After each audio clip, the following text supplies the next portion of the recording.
정치 선진국이라 불리는 독일에서는 민주시민 교육으로서의 독일의 정치 교육은 평생교육 또는 평생 학습의 요소로 간주되어 있고, 이에 따른 학교 교육, 직업 교육, 계속 교육, 재교육이라고도 합니다. 그리고 학교 외의 청소년 교육 등은 국가기관과 국가에 의해 보조를 받는 사회단체들이 포괄적이고 다원적인 정치 교육을 제공 그리고 관여하고 있습니다.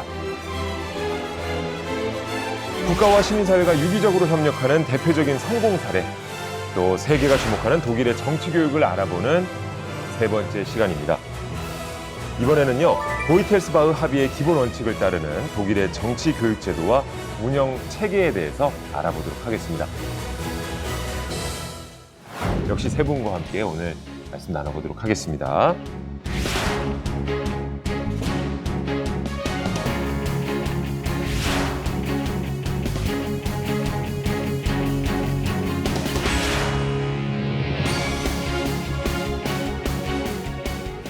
지금까지 저희가 이제 독일 정치 교육의 성립 배경, 또 역사와 교육의 기본 원칙, 보이텔스바흐 합의의 내용까지 쭉 살펴봤거든요.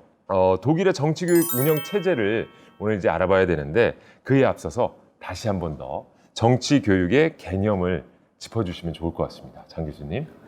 정치 교육은 기본적으로 정치 교육을 받는 대상들에게 정치적인 판단력, 그리고 정치적인 실행 능력, 그리고 또 계속해서 학습할 수 있는 정치 현상에 대해서 학습을 심화할 수 있는 학습 능력, 이런 세 가지 역량을 길러주는 굉장히 체계적인 교육의 형태다라고 정의를 내릴 수가 있겠습니다. 그렇군요. 정치라든지 사회생활에 참여에 필요한 역량을 갖추는 교육이다라고 한다면 정치와의 관계에 대해서도 좀 생각을 해봐야 될 것 같은데요. 민주사회가 잘 되고 못 되는 것, 이게 1차적으로는 정치 교육에 달려있다, 뭐 이렇게도 볼 수 있을까요? 일단 저는 아니라고 말씀을 드리고 싶네요. 토마스 데메지에르 전 독일 연방 내무부 장관이죠. 이분이 하신 말씀이 있습니다. 정치 교육은 불이 났을 때 투입할 수 있는 소방관이 아니다. 소방관이 아니다. 네, 소방관이 아니라는 거죠. 급할 때 갑자기 쓰는 게 아니거든요. 네. 그러니까 정치 교육을 하는 목적이 어떤 그 문제가 생겼을 때 목적의식을 갖고 하는 것이 아니라, 기본적으로 이제 그 국가와 사회의 어떤 그 민주주의 역량, 민주주의를 갖기 위한 그런 역량을 강화하고, 그리고 문제에 대한 합리적 해결에 토대를 마련해 주는데 도움을 준다, 이렇게 말씀을 드릴 수 있겠습니다. 저는 거기에 대해서 좀 반대 의견이 있는데요. 그러니까 아니다라고 말씀을 하셨는데, 그러니까 민주사회가, 그 민주주의 사회가 잘 되고 못 되고는 정치 교육에 달려 있다라는 건데, 저는 예라고 말씀을 좀 드리고 싶어요. 달려 있다. 달려 있다. 그래서 우리 최 선생님과는 좀 다른 의견인데. 수정하겠습니다, 지금. 교수님 지금 말씀하신 것처럼 민주주의 사회가 잘 되기 위한 거냐 아니냐, 거기에 대해서는 저도 당연히 동의하죠. 정치 교육에 달려 있다. 그렇죠. 달려 있다. 저는 이제 기본적으로 그렇게 달려 있다라는 입장에 좀 더 다가가 있는 그런 의견이거든요. 그렇죠. 그리고 독일에서도 정치 교육을 실시를 한 게, 결국에는 이게 사실 정치 교육이 단기간에 효과를 볼 수 있는 그런 교육은 아닙니다. 모든 교육이 다 마찬가지죠. 그렇죠. 근데 정치 교육이야말로 사실은 굉장히 시간이 많이 필요로 하거든요. 장기적으로. 우리가 판단 능력이라고 그러니까 정치적 판단 능력을 길러준다고 하지 않습니까? 스스로 자율적으로 판단할 수 있는 능력을 길러주는데 첫 번째 목표가 있거든요. 그러면 이 정치적 판단이라는 거는 굉장히 어려운 거예요. 특히 민주주의에서는. 민주주의에서는 각 개개인이 투표권이 있고, 그 다음에 뭐 시민사회 참여랄까, 그 다음에 자기 직장에서의 어떤 조합의 활동이랄까, 다양한 분야에서 뭔가 내가 속한 공동체의 문제를 해결할 가능성들이 굉장히 많은 사회예요. 민주주의 사회에서는. 그리고 나의 의견도 굉장히 중요하고 타자의 의견도 중요한 사회입니다. 민주주의는. 그럼 이거를 내 의견을 내가 형성을 하는데 그 판단에 입각해서 형성을 하는 거죠. 근데 그 판단 능력이라는 게 그냥 생기는 게 아니라 우리가 고전의 책도 읽어야 되고 또 경험도 해야 되고 그리고 남들과 토론도 해야 되고 그러면서 자연스럽게 직관적인 판단과 종합적인 판단을 내가 할 수 있는 능력이 있어야 되는 거예요. 그걸 길러주는 거기 때문에 기본적으로 독일에서 정치 교육을 실시할 때 이게 전혀 관련이 없다고 하면 실시하지 않았겠죠.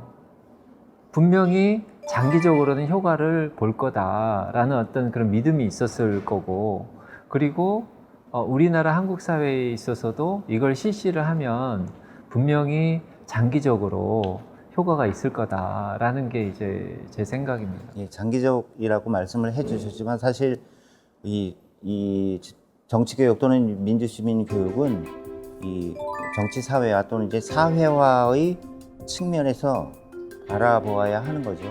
그래서 사회화 과정은 평생 동안 지속되는 거죠. 민주시민교육 역시 마찬가지입니다. 두 분 말씀을 종합해 보면 민주사회가 잘 되고 못 되는 거는 일차적으로 정치교육에 달려 있는 건 맞는데 당장 급한 사회정치적으로 중요한 문제를 해결하는 데는 큰 도움이 되지는 않는다 이렇게 이해해봐도 될까요? 그렇죠. 그렇죠. 그래서 제가 소방관이라는 말을 사용을 했던 거고요. 그런데 중장기적으로 봤을 때 문제에 대한 해결안을 제공해주지 못하면 정치교육이 약간 뜬구름 잡는 교육 아니냐 이런 비판이 나올 수도 있을 것 같고요. 그렇죠. 그러면 교육 자체에 대한 회의론이 대두될 수도 있을 것 같은데요.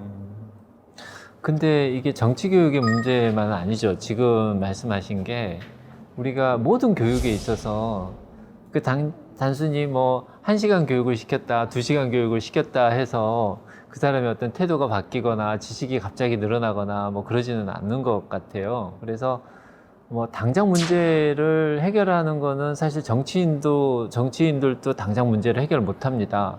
근데 해결할 수 있는 태도, 해결할 수 있는 이 정신의 세계, 의식, 이런 부분들은 굉장히 정치 교육이 충분히 길러줄 수 있다. 그래서 기본적인 어떤 사회의 인프라로서 이 정치 교육은 굉장히 의미가 있는 거다라고 이렇게 얘기를 좀 드리고 싶네요. 그 부분은. 정치 교육이 어떻게 좀 다양화된 형태로 자리 잡고 있나요, 독일에서? 네, 그렇죠. 굉장히 다양하죠. 그러니까 크게 나누면 예를 들자면 이제 학교 안과 학교 밖 이렇게 두 개로 이제 나눌 수가 있습니다. 우리가 성장기에는 학교에서 일반적으로 보편적으로 학교 안에서 교육을 받잖아요. 예.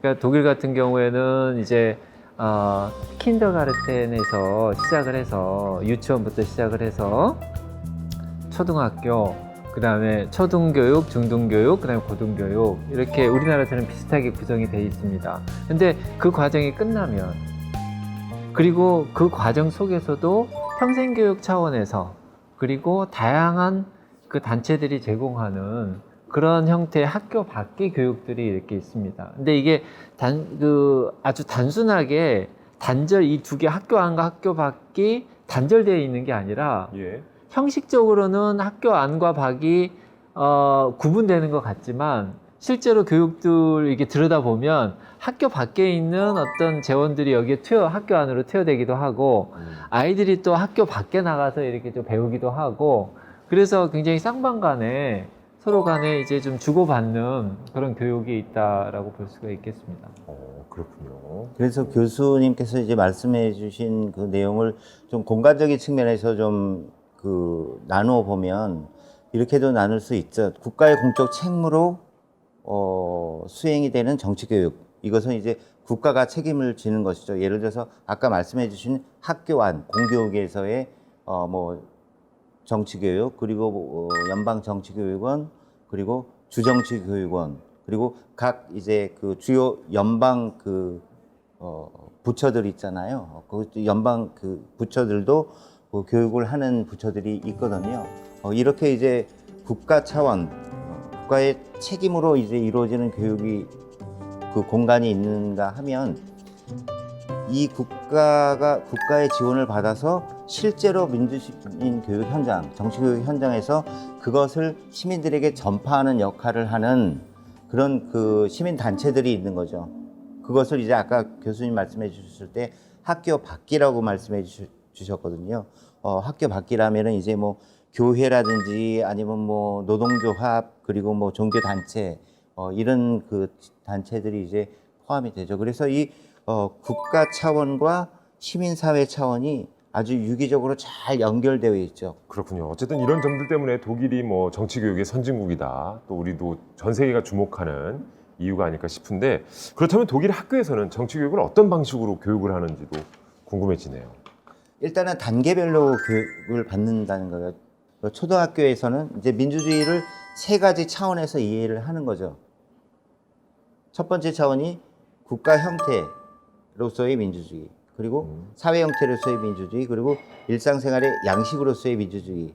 이거를 이제 초등학교 때부터 단계적으로 배우는 거죠. 특히 이제 초등학교에서 중요한 게 뭐냐면 민주주의를 학생들이 경험을 하려면 그 환경이 민주주의적이어야 하거든요. 그래서 언어도 다 민주주의적에 맞게 바꿉니다. 학급 용어 이런 것도. 그래서 예를 들어서 제가 말씀드리고 싶은 게 반장이라는 거 있잖아요. 예. 우리나라는 반장이잖아요. 그런데 독일에서는 이런 반장이라는 말이 학급 대변인이라고 합니다. 대변인이에요. 예. 이제 학급 대변인이에요. 학생들을, 우리 반 애들을 위해서 학교에 그런 어떤 의견들을 전달하는, 그래서 그런 것들을 경험하는 거죠. 그리고 이제 중등학교에서는 이제 조금 이제 그 지식들을 이제 그 정치에 관한 지식들을 이제 고등학교 할 때까지 쭉 배워가고 좀 높은 학년으로 올라가면서 이제 우리가 얘기하는 그런 어떤 그 지식적인 교육 그리고 토론 교육 이런 것들이 이제 많아지게 되는 거죠. 예, 얘기를 쭉 들어보니까 교과 과정이 따로 있는 것 같네요. 그죠? 네, 독일에서는 초등학교 5학년부터 고등학교 졸업할 때까지 정치를 의무적으로 배워야 하는데요. 교수님 말씀대로 교과명은 다 다를 수 있고, 근데 정치라는 것이 교과명 자체에 들어가 있는 경우도 있다고 합니다. 독일에서는 시민들이 정치의 어떤 주체다 이렇게 해석하기 때문에 민주주의가 소수 엘리트들에 의해서 주도되고 통치되는 것이 아니라 시민들의 자발적 참여로 이끌어져 가는 것이다 이렇게 보고 있거든요. 그래서 비판적 사고 능력을 가진 능동적인 민주 시민을 키우는 것이 교육의 아주 중요한 목표라고 볼 수 있겠습니다. 그렇군요. 이것도 이제 어떻게 보면은 보이텔스바흐 합의, 우리가 그 지난 회차 때 이렇게 예. 살펴봤던 그 전통과도 학교 수업이니까 이제 연관이 있는데, 거기 그 보이텔스바흐 합의를 주도했던 그 슐레라는 분 있지 않습니까? 네, 바든뷰르텐베르크 주정치교육원의 원장. 그 원장님이 굉장히 영향을 받은 학자가 한 분 있었어요. 그 튜빙겐 대학교의 슈미트 교수라고 역사문화학자였는데, 이분이 쓴 책이 굉장히 유명해요. 뭐죠? 어떤 책이냐면 역사에 묻다. 그 역사에 묻다라는 책을 1975년도에 이제 발간을 했는데, 인허가 허가를 받으려고 했는데 허가를 못 받았어요. 이건 역사책이 아니다. 어떻게 구성을 했냐면 역사 사료를 정리를 해 놓은 거예요. 그 다음에 사료를 정리하고 그 사료 밑에다가 굉장히 많은 질문들만 적어 놓은 거죠. 그러니까 그 사료에 대한 의견 자체가 이 책에는 없는 거예요. 예. 근데 인허가에서 허가를 못 받고 있다가 몇 년 후에 그게 인정이 돼서 유럽의 저작상까지 받았어요. 나중에는. 80년도에. 인정을 받은 거네. 나중에 인정을 받았는데, 그 인정을 받은 이유가 슐레가 거기에 대해 영감을 받았고, 정치교육에 적용시키려고 했고, 자기 주에서 김나지움에 역사교육을 하고 정치교육을 하는데 그런 방식을 도입을 한 거예요. 학교 교육에서. 그건 뭐냐면, 교육을 하는데 아이들에게 정말 팩트만 주는 거예요. 머테리얼만. 원전의 사실만 주는 거죠. 니네들이 이걸 읽고 이러이러한 질문에 대해서 스스로 생각해라. 네 의견을 얘기해라. 너의 생각이 뭐냐. 수업이 그렇게 흘러가는 거죠. 선생님이 역사를 가르쳐 주지 않아요. 우리는 역사 선생님이 그냥 스토리텔링만 하죠. 예. 언제 뭐가 있었고 뭐 의미가 어떻고 야 이런 의미에서 밑줄 그어라 뭐 이렇게 시험 나온다 이렇게 가르쳐 주잖아요. 예. 근데 거기는 역사적 사료를 읽고 자기 생각을 얘기하는 거예요. 그게 어떻게 보면은 정치 교육을 수업의 원리로서 적용을 시키는 거죠. 그러니까 정치 교육 과목이 특별히 있기도 하지만 국어 시간, 역사 시간, 사회 시간, 그다음에 정치 교육 시간, 윤리 시간 이런데 원전을 주는 거예요.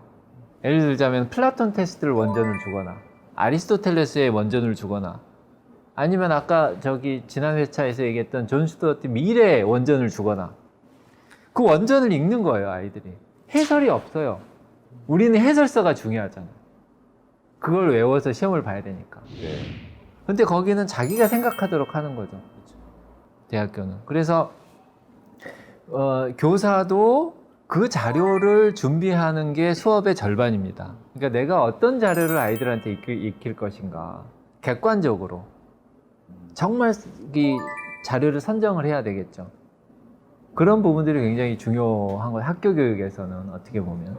그래서 그 슈미트의 영향을 받은 슐레가 사실은 그런 영감 속에서 보이테스바크 합의에 그렇게 학자들을 모아서 그런 합의를 사실 그 정리를 하게끔 한 거예요. 근데 그게 방법론적으로 학교에서도 학교 교육 현장에서도 적용되고 있다라는 정리를 합니다. 교수님 말씀을 이어받아서 좀 덧붙이자면 네. 독일 학교에서는 이렇게 수업 시간에 사회적으로 논란이 된 이슈를 이렇게 직접적으로 다루면서 토론을 하거나 아니면 각 나라의 정치 상황에 대해서도 토론을 하는 일들이 매우 흔하다고 하더라고요. 네. 그리고 독일 학생들은 정치를 쉬운 말로 일종의 잡담의 주제로 생각할 만큼 편하고 일상적으로 받아들이고 있다고 합니다. 네. 그렇군요. 아까 뭐 민주주의는 토론이다. 토론이 곧 민주주의다. 뭐 이런 얘기가 있을 정도로 정말 다양한 의견과 다양성을 존중하는 그런 토론이 중요할 것 같은데, 근데 우리나라의 이제 학교 과정을 보면요, 교과서가 정말 다양하게 있습니다. 출판사도 워낙에 다양하고. 그렇죠. 독일에서는요, 그렇다면 정치 교육에 사용되는 교과서라든지 뭐 학습 자료 어디서 주로 제공을 하게 되나요? 그거는 이제 선생님들이 굉장히 리서치를 많이 해요. 많이 하는데 객관적인 자료는 주로 이제 연방정치교육원, 예. 그 다음에 주정치교육원에서, 그리고 거기서 실제로 학교 안에서 학생들이 학습할 수 있는 자료들을 만들거든요. 그러니까 그런 것들을 사실 수업에서 활용을 하죠. 수업을 하고 있고, 활용을 하고 있고.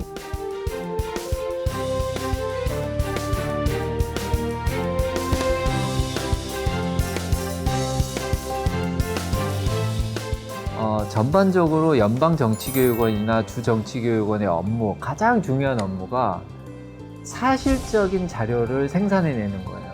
사실적인 자료. 네, 사실적인 자료. 그러니까는 누가 봐도 이거는 이 정보 자체가 중립적이다, 정말 사실이다 라고 인정할 수 있는 자료를 생산해내는 거죠. 여기 보면은 여기 그 인포마치오넨 316호 예. 라는 이게 있잖아요. 이것도 연방정치교육원에서 발행하는 잡지거든요. 인포마치오넨. 이제 정보지라는 거예요. 정보지. 예. 정보지인데 저 안에는 국제관계에 대한 분석, 현황, 그리고 다양한 입장들을 저기다가 정리를 해놔서 교사분들이 저걸 읽고 정확한 정보를 아이들한테 제시를 하고, 이게 어떻게 보면은 거의 원전의 역할을 하는 거죠. 예. 그리고서 아이들이 저걸 보고 자기 의견을 얘기할 수 있게끔 하는 거. 근데 정보 제공을 사실 연방정치교육원에서는 제1의 그 역할로서 지금 하고 있는 거죠. 제1의 교수님께서 이제 뭐 연방정치교육원 그 교재를 말씀해 주셨는데, 사실 저런 그 교재들이 그 시민들에 대한 서비스죠. 왜냐하면 저런 책이 다 무료거든요. 그래서 이제 제가 뭐 독일 사람들 가가호호 저보다 방문해 본 건 아니지만 거의 적어도 한 권은 집에 다 있습니다. 예. 왜냐면 지나가다가 그냥 가져오면 돼요. 제가 소개해드리고 싶은 것 중에서 제일 중요한 게 있는데 제가 주머니에서 그걸 좀 꺼내겠습니다. 예. 이것이 뭘까요? 서프라이즈네. 그룬트게제트 기본법. 이게 독일 헌법입니다. 근데 저렇게 작은 책자로 나오는 거예요. 네, 독일 연방정치교육원에서 예. 여기 베스트셀러예요. 헌법이요. 네, 그게 베스트셀러예요. 네. 무료니까 베스트셀러일 수도 아. 있어요. 무료거든요. 예. 무료. 근데 이게 저는 민주주의 가꾸기에 대한 노력이 아닌가 싶습니다. 이렇게 항상 헌법을 지니고 다니면서 볼 수 있도록. 우리는 군대 가서 저런 거 맞잖아요. 저런 각종 교보제를 만드는 연방 정치교육원 역할이 상당히 중요해 보이는데 중요하죠. 예. 여기서 좀 우려되는 게 그 독립성, 정치적 중립성을 보장받을 수 있는가가 좀 궁금하거든요. 이게 정권의 변화에 따라서 좀 부침이 있는 건 아닌지 이런 우려가 좀 드는데요. 일단 그 부분에 대해서 말씀을 드리면요. 이제 연방 차원에서 독일 연방정치교육원은 내무부 산하입니다. 예. 연방 내무부 산하이지만 산하임에도 불구하고 연방 내무부와는 완전히 독립이 돼 있어요.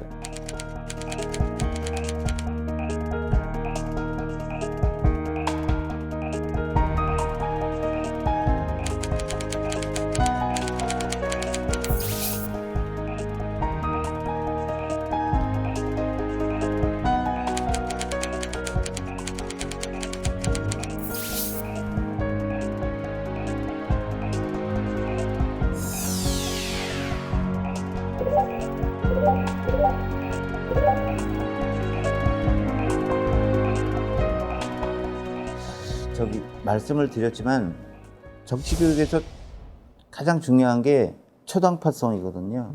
초당파성. 어떤 정당에도 치우치지 않는 거. 그게 이제 정치적 중립성이거든요, 사실. 또 그거를 이제 가능하게 해주는 그거를 가능하게 해주는 이론적 토대가 보이텔스바흐 합의죠. 또 하나 궁금한 것이 학교에서 정치 교육을 담당하는 담당자들을 대상으로 하는 학교 직무교육 프로그램은 어떻게 잘 갖춰져 있는지가 좀 궁금하거든요. 독일 같은 경우에는 교사 단체와 이 주정부의 교육부에서 교육들을 제공하는 정치 교육에 관련된 교육들을 제공을 하고 있죠. 거기에 이제 직무 연수도 받고 재교육도 받고, 그러니까 우리나라식으로 하면 교육청에서 하는 교사들의 재교육을 주정부 차원에서 제공을 하기도 하고, 그 다음에 교사단체에서 이렇게 제공을 하기도 하고, 그 자율적으로 교사들의 그 동아리 모임이 굉장히 활성화가 돼 있어요. 독일 같은 경우에도. 그래서 그 학습 공동체를 통해서 재교육을 받기도 하고 그런 상황입니다. 알겠습니다. 자, 연방정치교육원에 대해서 저희가 또 얘기를 나누고 있는데 학교의 교육 자료를 지원 제공해 준다는 얘기를 들었습니다만 그것 외에 또 하는 일이 있을까요? 이제 가장 중요한 활동 중에 이제 정보의 제공이라 그랬잖아요. 예. 근데 이제 그것 말고도 이제 중요한 역할 중에 하나가 연방정치교육원은 독일에 15개의 주정치교육원이 있잖아요. 15개의 주정치교육원과의 그 연결고리, 이거를 이제 예를 들자면은 자료를 만들면 그 자료를 각 주정치교육원에 이제 그 전달하는 역할도 하고, 그 다음에 그 주정치교육원에서의 어떤 특별한 문제점이 있으면 같이 협의도 하고 하는 그런 어떤 역할을 하는 것도 굉장히 중요하고요. 그 다음에 이제 세 번째로 중요한 거는 기본적으로 연방정치교육원 혼자 정치교육을 일반 시민들 대상으로 할 수가 없잖아요. 그러면은 시민사회의 단체들이 참여를 해야 되는데 그 시민사회 단체들을 선별하고, 그리고 또 그 시민사회 단체들이 정치교육을 할 수 있는 기회를 주는 것, 재정적인 지원을 한다든가 지원을 통해서 한다든가.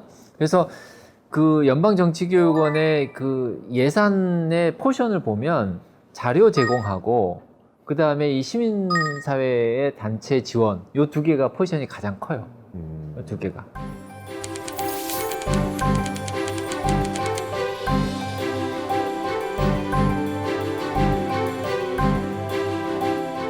좀 얘기를 들어보니까 독일에서는 어쨌든 정치 교육이 학교 안, 또 학교 밖에서도 이루어지고 있는 것 같은데 성인 정치 교육 기관 중에 시민대학이라는 게 있습니다. 네. 이게 어떤 기관일까요?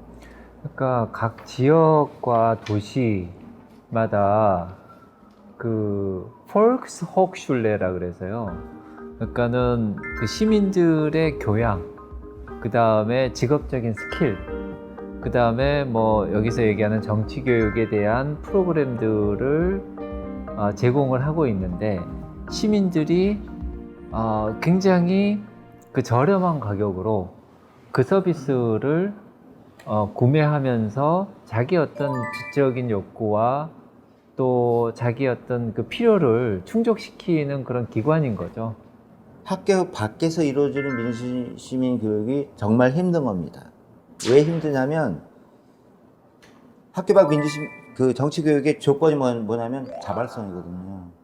제가 찾아가야 되는 거죠. 예, 딱 이렇게 교육하니까 오세요 이거 아니거든요. 그냥 해놓고 내가 관심이 있어야 가는 거예요. 그렇죠. 그렇기 때문에 사실 이 성인 민주시민 학교 밖 성인 교육에서 가장 힘든 부분이 그거라고들 해요. 독일에서들 하면. 왜냐하면 자발적으로 와야 되니까 그 부분. 그리고 그거에 덧붙여서 정말 힘든 거는 뭐냐면요. 예를 들자면은 주 정치교육원에서 이렇게 그 예를 들면 보이테스박 합의나 아니면은 민주주의 그 기본 질서나 이런 것들을 그 시민대학에서는 지키면서 정치교육을 하려고 해요. 기본적으로. 네. 그러니까는 그렇지만 한번 생각해 보세요. 성인 입장에서 봤을 땐 성인은 명확한 인터레스트가 있어요. 이해관계가 있어요. 예를 들자면 노동자다. 그러면은 자기 노동자의 입장을 강화시켜 줄 수 있는 프로그램을 찾아가요. 이거는 뭐 중립성 뭐 이거랑 상관없어요. 그거는 나의 정치적 입장을 강화해 줄 수 있는 수업을 내가 찾아갈 수밖에 없다고요. 성인 같은 경우에는. 그렇기 때문에 딱 갔는데 중립적인 얘기를 하고 노동자와 삶과 상관이 없는 얘기를 한다. 그러면은 그 강의는 그냥 뭐 폐강되는 거예요. 예를 들자면. 그러다 보니까 정치교육이 실종이 돼버리는 거죠. 본래의 의미에 있어서 우리가 보이테스박 합의에서 실현시키고 구현시키려고 했던 이상적인 모습의 정치교육은 사실 힘든 상황이 되는 거죠. 그런 맥락에서 보면. 그래서 이제 그런 어려움도 사실 평생교육 차원에서는 있다. 성인 입장에서 그렇죠. 보면. 있기는 있죠. 네. 사실 지금까지 나왔던 정치교육기관만 해도 매우 다양한데요. 네. 이런 기관들 외에도 연방 수준에서 정치교육을 하는 또 다른 기관들이 있거든요. 또 있습니까? 네, 연방 여성청소년부나 국방부 그리고 교육과학부, 경제협력부 등도 담당을 하고 있습니다. 지금 얘기 나온 부처에서는 어떤 교육들을 또 담당하게 될까요? 그 연방군 같은 경우는 이제 그 국가의 그 국방을 책임지는 군대이고 특히 이제 그 독일 과거 나치즘 시대와 연관해서 연방군은 아주 그 법적으로 아주 강력하게 그 정치교육을 받고 경찰 또한 이렇게 정치교육을 받고 있습니다. 경찰도요? 네. 왜냐하면 경찰은 기본법에 명시된 그 독일의 그 자유민주적 기본 질서를 사회에서 그 지켜야 하는 그런 집단이기 때문에 특히 그 정치 교육을 받고 있죠. 그러니까 법으로 지정한 의무적인 정치 교육이라고 할 수 있겠네요. 이제 연방 경제협력부 같은 경우에서는 여기에서 이제 주로 하는 게 이제 경제 문제도 있지만 ODA 사업을 여기서 하거든요. 근데 ODA는 기본적으로 독일에서 봤을 때는 지속 가능한 성장에 있어서 굉장히 중요한 포인트예요. 그래서 청소년들, 학교에 있는 청소년들이나 일반 성인들이 이 지속 가능한 성장, 그 다음에 개도국들을 우리가 지원해 줘야 되는 이유, 요게 이제 하나의 굉장히 정치적인 문제이기도 한데 국제관계에 있어서 이런 부분들에 대해서 아주 객관적인 정보를 제공하고 실제로 그런 것들을 체험해 볼 수 있는 그런 기회들, 가서 봉사활동을 하거나 청소년들이 그런 기회들을 여기서 이렇게 제공하기 때문에 정치 참여 체험에 있어서 굉장히 중요한 부분이기도 합니다. 아, 정말 얘기를 들으면 들을수록 정말 중요한 기관들이 또 많이 있는 것 같네요. 경제협력부도 그런 기관 중에 하나인 것 같고요. 네, 그렇죠. 네. 참 어쨌든 독일이 실생활에서 정말 다양하게 민주 시민을 기르기 위한 정치 교육을 하고 있다는 생각이 듭니다.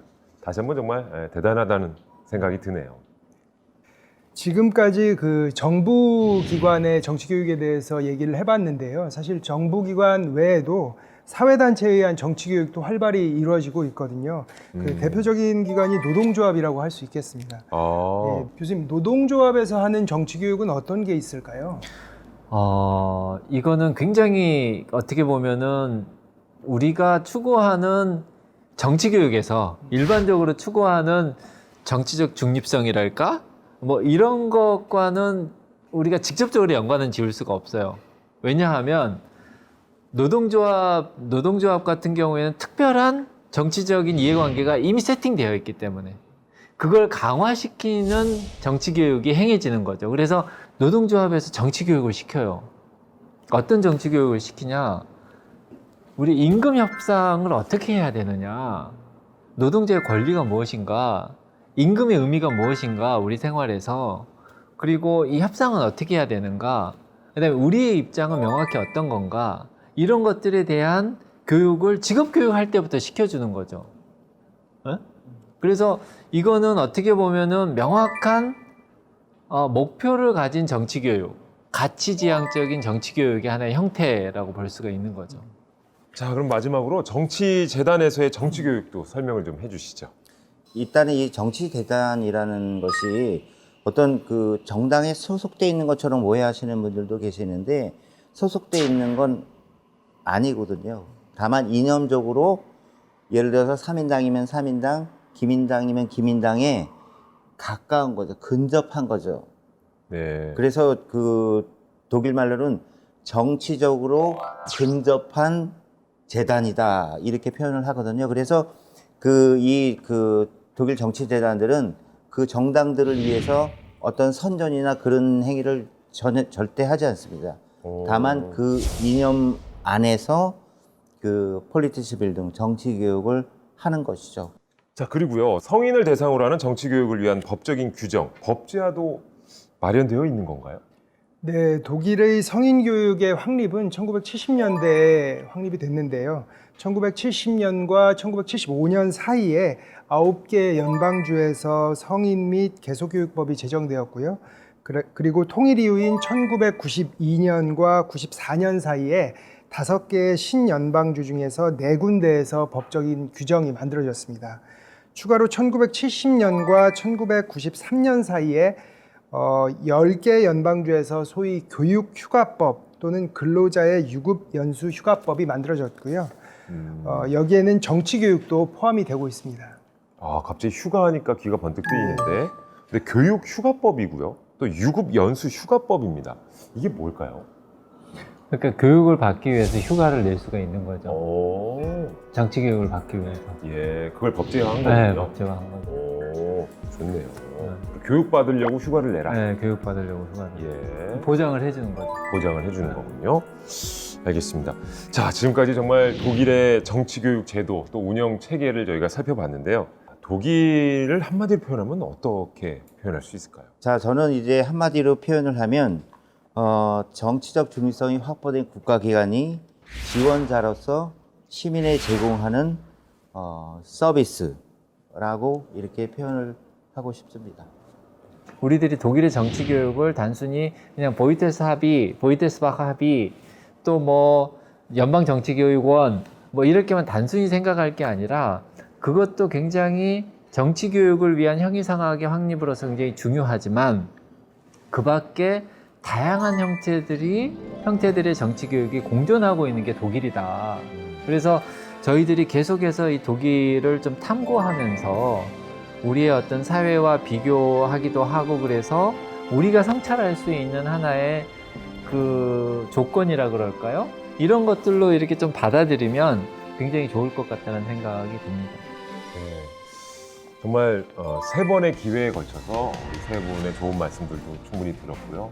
심지어 민주주의에 꽃을 피웠다는 표현들 많이 쓰죠. 예, 독일이 어떻게 정치 교육을 통해서 그런 것들을 이뤄내고 또 어떻게 성숙한 또 민주 시민으로서의 의식도 갖게 되는지도 한번 살펴보는 그런 시간이 아니었나 싶습니다.